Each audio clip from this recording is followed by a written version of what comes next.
अस्सलाम वालेकुम बेटा। कैसे हो आप सब? अच्छा बच्चे, ये काफी सारे बच्चे मुझे टेक्स्ट कर रहे थे, पूछ रहे थे। तो मैंने सोचा कि एक डिटेल्ड जो है वो लेक्चर में अपलोड कर देती हूँ अबाउट एडीए एग्जामिनेशन, ताकि आप लोगों को प्रॉब्लम ना हो और आप जो है वो सारी एक ही प्लेटफॉर्म पे आपको तमाम जो इन्फॉर्मेशन है वो मिल जाए। ठीक है। तो इसमें मैंने जो कोशिश की है कि मैं आपको आपको जो है वो सारी डिटेल अबाउट एडीए एग्जामिनेशन दे दूं। ठीक है। तो इसमें सबसे पहले जो है वो how to pass the ADA examination in detail मैं आपको बताऊंगी। ठीक है, जिसमें हम बेसिक डिटेल देंगे अबाउट एडीए। ठीक है। और इसकी स्ट्रैटेजी को डिस्कस करेंगे, बुक्स को देखेंगे कौन सी बुक्स हैं जो कि अच्छी हैं आपको रीड आउट करनी चाहिए इस एग्जामिनेशन को पास करने के लिए। फिर इसका सिलेबस भी मैं आपके साथ शेयर करती हूँ। और फिर एंड पे हम शेयर करेंगे आर्ट ऑफ पेपर प्रेजेंटेशन। अच्छा, यहाँ पे मैंने सोचा था कि मैं आप लोगों के साथ थोड़ा सा वो जो है वो इसके बारे में, प्लीडिंग के बारे में भी, हाउ टू राइट, मैं ऐड करूं, लेकिन फिर बाद में मैंने कहा कि चले बाद में मैं एक अनदर लेक्चर अपलोड कर दूंगी। सो वो चीज़ मैंने इसमें ऐड नहीं की है। तो वो अनदर लेक्चर में मैं इंशाल्लाह आपको जो है वो सिखाऊंगी कि एक अच्छा जो केस है, सूट है, वो किस तरह से लिखा जा सकता है in both English and Urdu. ठीक है। तो इसमें सबसे पहले अगर हम जो है वो देखें, मिनट।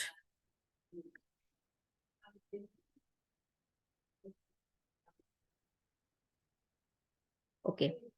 अच्छा, अब सबसे पहले इसमें देखें कि ये law and parliament affairs department है, उसकी तरफ से सीट्स आई हैं। ठीक है, अभी रिसेंटली अनाउंस हुई हैं पीपीएससी की वेबसाइट पे। इसकी टोटल 63 सीट्स हैं और 37% जो है फीमेल कोटा है। ठीक है। उसके बाद जो इसकी लास्ट डेट टू अप्लाई है वो 14 दिसंबर है। और आज जो है वो 7 दिसंबर है। तो आपके पास 7 डेज जो हैं वो अभी तक हैं। ठीक है। अच्छा, उसके बाद इसके पासिंग मार्क्स ईच पेपर 40% है, लेकिन जो एग्रीगेट मार्क्स है वो 50% रिक्वायर्ड है। ठीक है। अच्छा, उसके बाद जो है वो अगर हम क्वालिफिकेशन की बात करें यहाँ पे, तो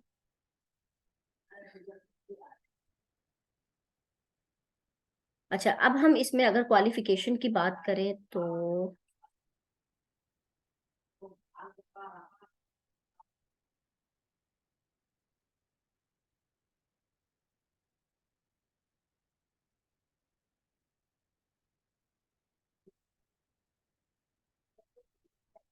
ओके। अच्छा, अब क्वालिफिकेशन के अंदर एलएलबी है।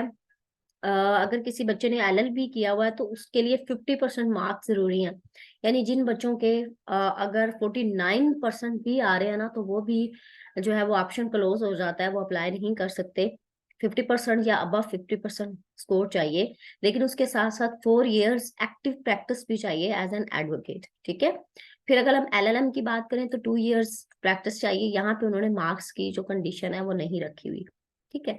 अच्छा, उसके बाद एज है, तो इसमें जो मेल कैंडिडेट हैं वो 28 मिनिमम एज है और 35 मैक्सिमम एज है, जिसमें 5 इयर्स जो है वो मेल कैंडिडेट के लिए एज रिलैक्सेशन है, जो कि टोटल 40 इयर्स बन रहे हैं। ठीक है। और फीमेल जो कैंडिडेट है वो भी 28 to 35, और उनके लिए 8 इयर्स जनरल एज रिलैक्सेशन है, जो कि टोटल मेल कैंडिडेट की 40 बन रही है। ठीक है, एज। और जो फीमेल कैंडिडेट है उनकी है 43।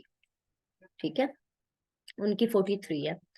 तो उसके बाद नीचे यहाँ पे डोमिसाइल है, तो डोमिसाइल पंजाब का रिक्वायर है।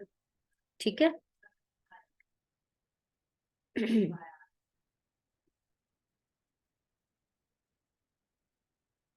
अच्छा, उसके बाद चूंकि डोमिसाइल जो है वो पंजाब का रिक्वायर है, तो उसके साथ फिर जो है वो अंडरस्टूड है पोस्टिंग जो होगी वो एनीवेयर इन पंजाब। ठीक है, वो पंजाब में किसी भी जगह हो सकती है। ठीक है। अच्छा, gender male female third gender, जो कि इधर मेल होते हैं या फीमेल होते हैं, ठीक है, वो कोई भी इस पे अप्लाई कर सकता है, उनके लिए भी है। अच्छा, अब सिलेबस इसका क्या है, जो कि बहुत इंपॉर्टेंट चीज है इसमें। अच्छा, अब सिलेबस में बेटा 3 इसके पेपर हैं। पहला जो पेपर है वो एडवोकेसी एंड प्लीडिंग स्किल्स का है। ये दोनों है सब्जेक्टिव एंड ऑब्जेक्टिव। ठीक है, 100 मार्क्स का ये स्कोर है। अच्छा, उसके बाद जो सेकंड है वो है कॉन्स्टिट्यूशनल एंड एडमिनिस्ट्रेटिव लॉ। ठीक है, कॉन्स्टिट्यूशन एंड एडमिनिस्ट्रेटिव लॉ। अब कॉन्स्टिट्यूशन एंड एडमिनिस्ट्रेटिव लॉ, इसमें दो पार्ट है, ये आगे हम डिटेल में देखते हैं। ये भी सब्जेक्टिव एंड ऑब्जेक्टिव है। एंड थर्ड पे है civil law, subjective and objective दोनों। ठीक है। अच्छा, उसके बाद है जी पेपर वन को अब हमने डिटेल यहाँ पे देख लिया। तीन पेपर है, paper one, paper two and paper three. अब इन सब पेपर्स को वन बाय वन हम देखते हैं डिटेल में। अच्छा, अब पहले नंबर पर जो पेपर आ रहा है, पहले नंबर पर पेपर है एडवोकेसी एंड प्लीडिंग स्किल्स, जो कि 100 स्कोर का है। ठीक है। अच्छा, अब इसमें क्या है, एडवोकेसी एंड प्लीडिंग स्किल्स के अंदर एग्जामिनर ने क्या करना है, to check whether a candidate can write और नॉट। सिंपली इस चीज का ये है कि एग्जामिनर ने ये चेक करना है कि जो कैंडिडेट है वो लिख सकता भी है या नहीं। अब ऑब्जेक्टिव पार्ट के अंदर, to evaluate that the applicant possesses satisfactory advocacy and pleading skills in Urdu and English and information communication technology. अब ये एक तरह के तीन पार्ट बन रहे हैं, जिनको फर्दर आगे मैंने कैटेगराइज भी किया है। ठीक है। तो अब ये उनका ही लिखा हुआ है, मैंने नहीं लिखा हुआ, ये एफपीएससी ने ही लिखा है। ये आप ये ना समझिएगा कि शायद मैम ने लिखा हुआ है। अच्छा, अब इसके कंटेंट्स में आप लोग देखें तो कंटेंट्स में सबसे पहले इंफॉर्मेशन कम्युनिकेशन टेक्नोलॉजी, ये 25 नंबर का इसमें है। ठीक है। अच्छा, अब इसमें मैंने ये नीचे बुक भी मेंशन की हुई है। ये एक तो हमारे टीचर्स ने हमें बताई थी, बीकॉम की कंप्यूटर की बुक है, बहुत अच्छी है। ठीक है। और या फिर कोई भी अच्छी इंफॉर्मेशन टेक्नोलॉजी की बुक है, या तो आप बीकॉम की कंप्यूटर की बुक ले लें, वो बहुत जबरदस्त है, उसमें सब कुछ आपको मिल जाएगा। या फिर आप कोई भी इंफॉर्मेशन टेक्नोलॉजी की बुक ले लें, उसमें जो ये एडीए के पेपर में जो रिक्वायर्ड पोर्शन होता है वो आपको मिल जाएगा, और वो सेटिस्फैक्ट्री पोर्शन होता है। अच्छा, 25 पर जो स्कोर का इसमें से आता है। फिर ऐसे in English on pleading and convincing. ठीक है। ये जो है वो 25 नंबर का यहाँ से आता है। इसमें क्या होता है, write down and A suit in English, कोई भी एक वो दावा देते हैं जो कि इंग्लिश में लिखना होता है, और सेम केस जो है वो उर्दू में भी है, कोई एक ऐसा दावा देते हैं जिसको उर्दू में लिखना होता है। तो इसका मतलब ये है कि आपको दावा लिखना आता हो दोनों सूरतों में, उर्दू में भी और इंग्लिश में। और चौथे नंबर पर 25 नंबर का जो पार्ट है वो प्रोफिशिएंसी है इन इंग्लिश ग्रामर के अंदर। ये एमसीक्यूज बेस्ड होता है, जिसमें जो अगर हम पास पेपर्स को देखें तो पास पेपर्स में प्रेपोजिशन या बेसिक ग्रामर रूल्स उन्होंने ज्यादातर पूछे हुए हैं। ये एमसीक्यूज बेस्ड, वो किस तरह से फिल इन द ब्लैंक्स भी दे सकते हैं, जो है वो अपनी तरफ से कैसे भी वो बना के दे सकते हैं। तो आपकी एक्सपर्टी जो है वो इंग्लिश ग्रामर पर होनी चाहिए। तो ये चार जो है ये कंटेंट है। ठीक है। अब ये देखें, एडवोकेसी एंड प्लीडिंग स्किल्स 100 में ये जो चार है वो चार कैटेगरीज हैं। तो इनमें से 25-25 नंबर का क्वेश्चन आता है। ठीक है। होप सो कि आपको सारी समझ जो है वो आ गई होगी पेपर वन के बारे में। ठीक है। तो चले हम लोग पेपर टू पे चलते हैं।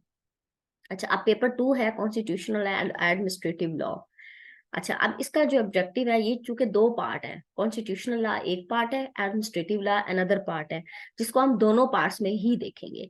तो पहले ऑब्जेक्टिव है to ensure that the applicant have a reasonable level of understanding of the principle of administrative law and constitutional law. ठीक है। अच्छा, and possess the knowledge of established principles of interpretation of statute, rule of business and secretarial instructions। ठीक है।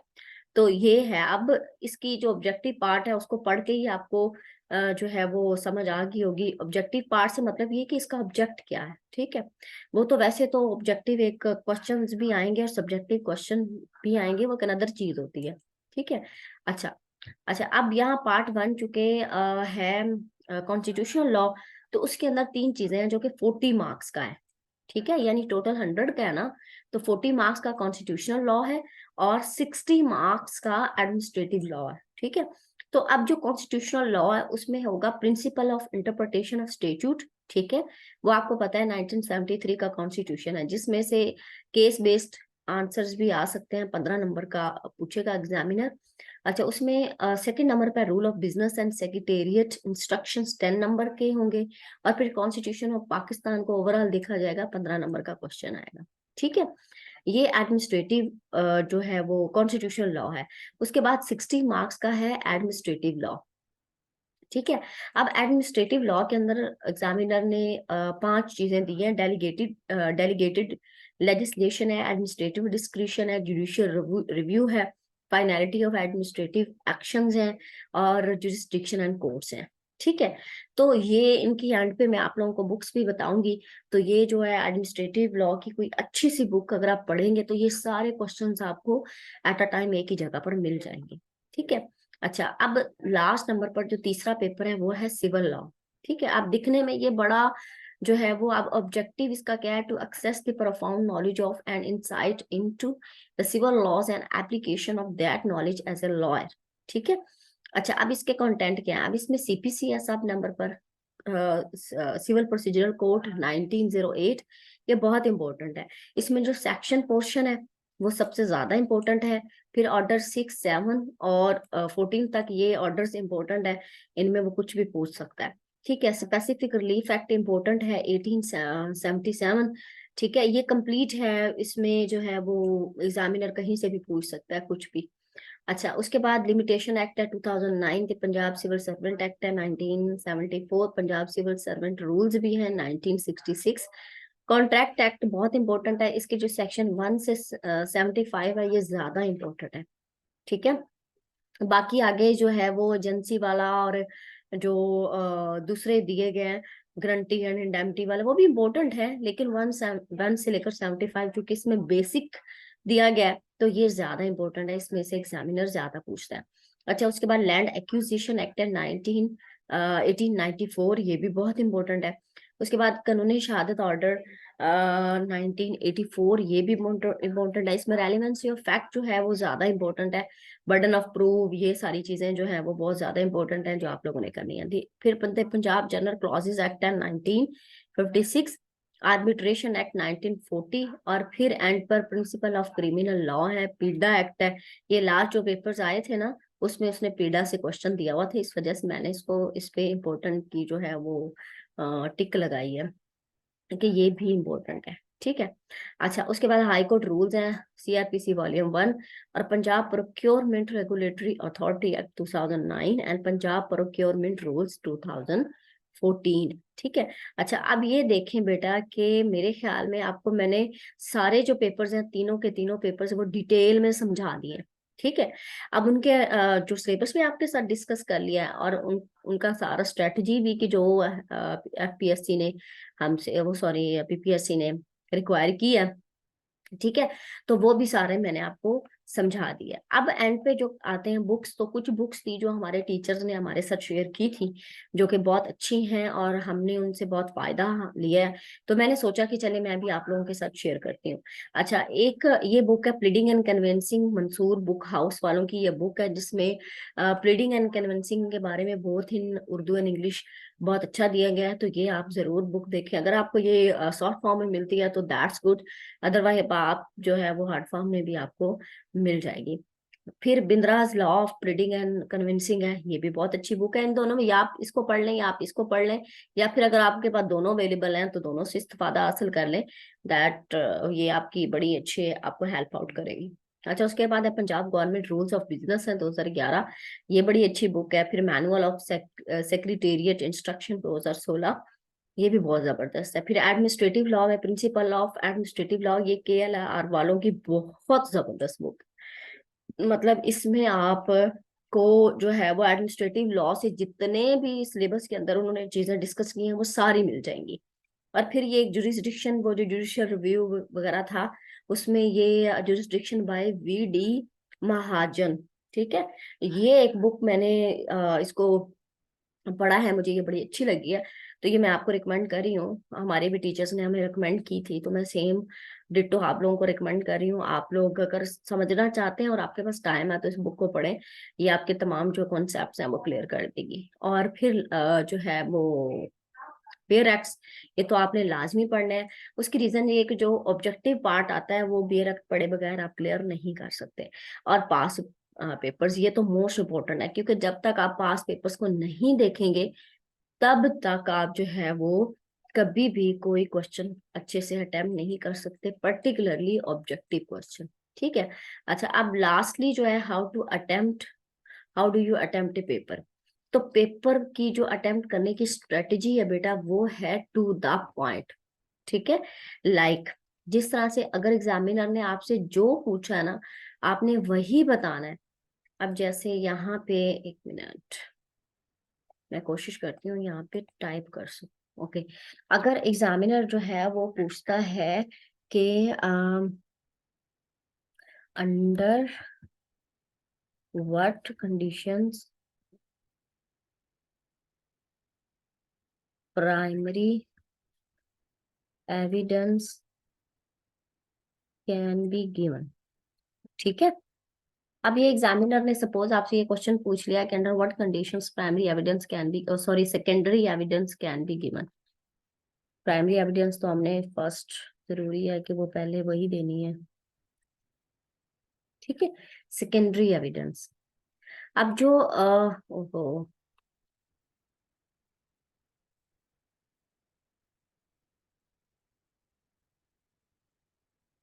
अच्छा, अब can be given. अच्छा, अब ये कि आपसे अगर एग्जामिनर ने पूछा ना कि under what conditions secondary evidence evidence can be given, तो आपने एविडेंस नहीं लिखने बैठ जाना ना, आपने प्राइमरी एविडेंस लिखना है। आपने सिर्फ वो कंडीशंस लिखनी है जो कि आर्टिकल 72 के अंदर है, आई थिंक सो, कि जिसमें बताया गया है कि किन सिचुएशंस के अंदर जो है वो 71 से ऑनवर्ड है प्राइमरी एंड सेकेंडरी एविडेंसेस। मुझे अब स्किप हो रहा है माइंड से, तो आप लोग चेक कर लीजिएगा। उसमें आपने सिर्फ वही कंडीशंस लिखनी है जिन कंडीशन में जो कोर्ट है वो सेकेंडरी एविडेंस जो है वो एक्सेप्ट कर लेती है। तो आगे पीछे आपने कहीं नहीं जाना है। तो ये होता है how do you attempt a paper. तो बकायदा पेपर की जो प्रेजेंटेशन है वो इंशाल्लाह नेक्स्ट लेक्चर में मैं आपको पूरे एक लेक्चर में आपके साथ डिस्कस करूंगी। तो वो सारी एम्बिग्यूटीज आपकी रिमूव हो जाएंगी इंशाल्लाह। यहाँ तक अगर कोई एम्बिग्यूटी है, कोई अगर पॉइंट है जो आपको समझ ना आया हो, तो आप मेरे से पूछ सकते हैं। ठीक है, तो ये मैंने पूरी कोशिश की है कि यहाँ तक आपको सारा समझा दूं अबाउट एडीए एग्जामिनेशन। ये अभी रिसेंटली जो है वो अनाउंस हुआ है, और ये इसके जो डेट शीट है वो कभी भी आ सकती है। तो आप लोग लग जाएं इसके ऊपर अगर आप इसको पास करना चाहते हैं। और इसको पास करना बहुत आसान है, और पर्टिकुलरली फीमेल के लिए, क्योंकि उनका 63 टोटल सीट्स हैं और 37% उनका कोटा भी है। ठीक है, ओके, जजाकल्ला खैर। फिर भी अगर कोई कुछ पूछना हो, कुछ समझ ना आए, तो बेटा मुझसे कमेंट बॉक्स में पूछ लीजिएगा। जजाकल्ला खैर।